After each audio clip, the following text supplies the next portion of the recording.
Saudiyada shifokor bo'lib ishlaydigan bir ayol aytadi. Bir kuni oldimga 30 yoshlar atrofida bo'lgan Muhammad ismli bir kishi keldi. U bilan onasi bor edi.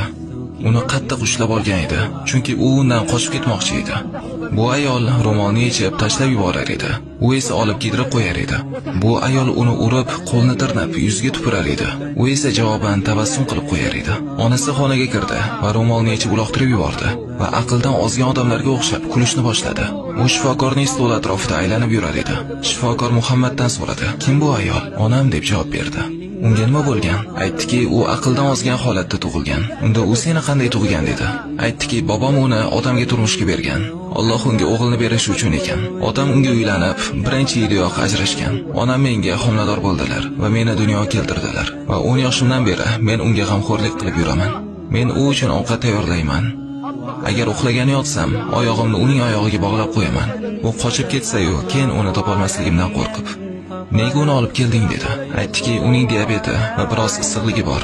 Onasi esa bu payt kulyapti va menga kartoshka ber deyapti. U esa cho'ntagidan kartoshka olib onasiga berdi.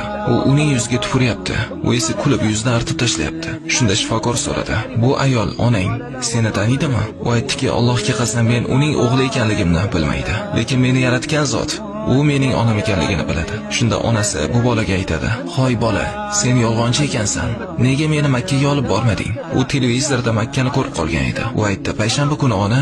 Shifokor undan so'radi: "Uning bo'ynidan soqit bo'lgan bo'lsa ham, uni olib borasanmi? Uni umraga olib borasanmi?" U aytdiki, "Har safar u Makkaga borishni xohlasa, men uni olib boraman. U men qilishga qodir bo'lgan biror narsani xohlasa-yu, men u xohlagan narsani qilmaslikni xohlamayman." Keyin u onasi bilan xonadan chiqib ketdi. Va shifokor eshikni yopib, qattiq yig'i bilan yig'lashni boshladi.